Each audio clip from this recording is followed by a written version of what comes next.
नमस्कार दोस्तों, स्वागत है आपका मिस्टिक श्री चैनल पर। आज हम आपको एक अद्भुत यात्रा पर ले चलेंगे जिसमें हम जानेंगे कि भगवान जगन्नाथ की प्रतिमा का निर्माण कैसे होता है। यह प्रक्रिया सदियों से चली आ रही है और इसमें कई रहस्यमयी और आध्यात्मिक पहलू जुड़े हुए हैं। आइए इस दिव्य रहस्य से पर्दा उठाते हैं और जानते हैं कि कैसे इस प्रतिमा में प्राण प्रतिष्ठा होती है। उड़ीसा के दिल में पुरी नामक एक पवित्र शहर है जो अपनी जीवंत परंपराओं और प्रसिद्ध जगन्नाथ मंदिर के लिए जाना जाता है। भगवान जगन्नाथ की मूर्ति की कहानी सांस्कृतिक महत्व, आध्यात्मिक रहस्य और ऐतिहासिक संदर्भ से भरी हुई है।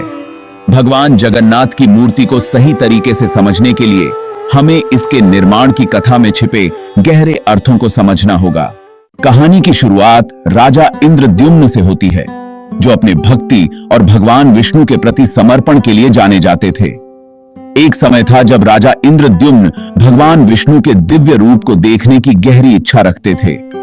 उन्होंने इस दिव्य रूप की सुंदरता के बारे में सुना था और यह इच्छा उन्हें हर समय घेरे रहती थी।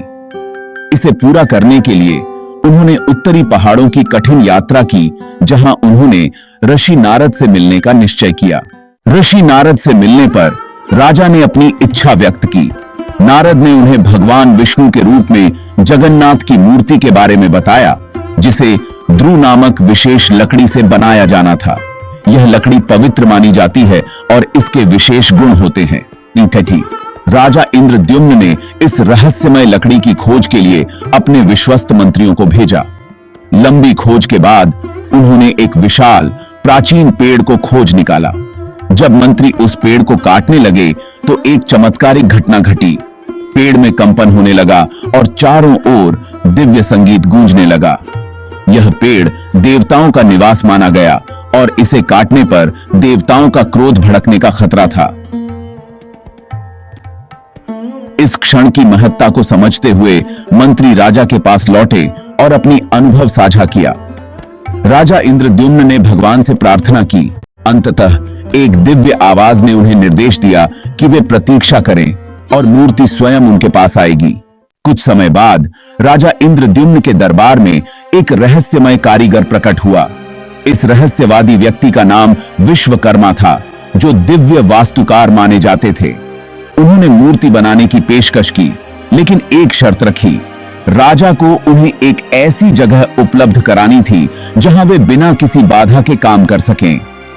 मूर्ति के जल्द से जल्द बनने की इच्छा से प्रेरित होकर इंद्रद्युम्न ने सहमति दे दी। विश्वकर्मा ने एक गुप्त कक्ष में प्रवेश किया और राजा उत्सुकता से भरा हुआ मूर्ति के अनावरण की प्रतीक्षा करने लगा। लेकिन समय बीतता गया और कारीगर का काम जारी रहा। राजा की धैर्य की परीक्षा होने लगी। जब दिन हफ्तों में बदल गए तो राजा का उत्साह समाप्त होने लगा। एक क्षण की निराशा में उन्होंने अपनी प्रतिज्ञा तोड़ते हुए कक्ष में प्रवेश किया। जो कुछ राजा ने देखा वह अप्रत्याशित था। मूर्ति केवल आधी तैयार थी, शरीर पूर्ण था, लेकिन चेहरा अधूरा था। राजा चौंक गए और अपनी गलती के लिए पछताने लगे। उन्होंने विश्वकर्मा से क्षमा मांगी। कारीगर ने समझाया कि उसकी कृति इस बात का प्रतिबिंब है कि भौतिक दुनिया में अपूर्णता मौजूद है। विश्वकर्मा ने मूर्ति को पूर्ण किया और जब राजा ने इसे देखा तो वह आश्चर्य से भर गए। भगवान जगन्नाथ की मूर्ति अद्वितीय थी, जो किसी अन्य की तरह नहीं थी। इसकी बड़ी व्यक्तिवादी आंखें, गोल चेहरा और शरीर ने दिव्यता और मानवता के मिलन को दर्शाया। राजा ने समझा कि अधूरे तत्वों का होना एक दिव्य संदेश है। यह दर्शाता है कि अपूर्णता मानव अनुभव का हिस्सा है। अब जब मूर्ति पूर्ण हो चुकी थी, अगला चरण संपन्न समारोह था। राजा इंद्रद्युम्न ने पुरी के लोगों को इकट्ठा किया और एक भव्य उत्सव का आयोजन किया। यह कार्यक्रम भक्ति और समर्पण से भरा हुआ था, जिसने दूर दूर से तीर्थयात्रियों को आकर्षित किया। जैसे ही मूर्ति मंदिर लाई गई, चारों ओर भक्ति के गीत गूंजने लगे और वातावरण आध्यात्मिकता से भर गया।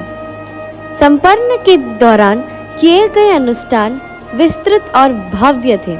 राजा ने विधि पूर्वक मूर्ति को मंदिर में स्थापित किया और हर कोई यह अनुभव कर रहा था कि वे स्वयं भगवान के समीप हैं।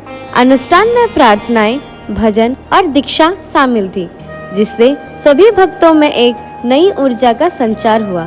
संपन्न समारोह के बाद राजा इंद्रद्युम्न ने भगवान जगन्नाथ के स्वरूप की महिमा का अनुभव किया। उन्होंने देखा कि मूर्ति केवल एक निर्जीव वस्तु नहीं है, बल्कि यह भगवान का जीवित स्वरूप है। भक्तों की भक्ति और प्रेम ने मूर्ति में प्राण फूंक दिए थे। राजा ने समझा कि जगन्नाथ केवल एक देवता नहीं, बल्कि सबके हृदय में बसे हैं। समय के साथ भगवान जगन्नाथ की मूर्ति के प्रति भक्ति और श्रद्धा बढ़ती गई।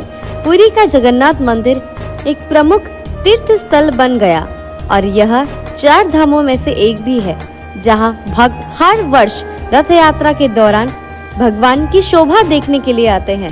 इस उत्सव में लाखों श्रद्धालु शामिल होते हैं, भगवान के प्रति अपनी भक्ति को प्रकट करते हैं। और जगन्नाथपुरी सिर्फ एक ही मंदिर है जहां भगवान खुद साल में एक बार अपने भक्तों को दर्शन देने के लिए आते हैं। भगवान जगन्नाथ की मूर्ति की कथा केवल एक धार्मिक कहानी नहीं है, बल्कि यह मानवता के लिए एक गहरा संदेश है। यह दर्शाता है कि भक्ति, प्रेम और समर्पण से हर जीवित प्राणी भगवान के समीप जा सकता है। भगवान जगन्नाथ की अनोखी मूर्ति, जो अपूर्णता के प्रतीक के रूप में खड़ी है, हमें यह याद दिलाती है कि हमारी अपूर्णताएं भी हमें दिव्यता के करीब ला सकती है। इस प्रकार भगवान जगन्नाथ की मूर्ति का निर्माण केवल एक दिव्य घटना नहीं है, बल्कि यह मानवता की एक अनंत यात्रा है, जिसमें प्रेम, भक्ति और आध्यात्मिकता का संपूर्ण स्थान है। यह कहानी न केवल भक्तों को प्रेरित करती है, बल्कि हमें भी यह सिखाती है कि हमें अपने जीवन में प्रेम और संपन्न के मार्ग पर चलना चाहिए। तो दोस्तों, ये था भगवान जगन्नाथ की प्रतिमा के निर्माण का रहस्य। अगर आपको हमारा वीडियो पसंद आया हो तो लाइक और शेयर जरूर करें, और ऐसे ही अद्भुत, धार्मिक, डरावनी और आध्यात्मिक जानकारी के लिए हमारे चैनल मिस्टिक श्री को सब्सक्राइब करना ना भूलें। फिर मिलेंगे एक नए रहस्य के साथ। तब तक के लिए जय जगन्नाथ। तो कृपया लाइक करें और सब्सक्राइब करना ना भूलें। हम आपके समर्थन के लिए हमेशा आभारी हैं। अगली बार मिलेंगे। लॉट्स ऑफ लव और अगले वीडियो में फिर से आपका स्वागत है।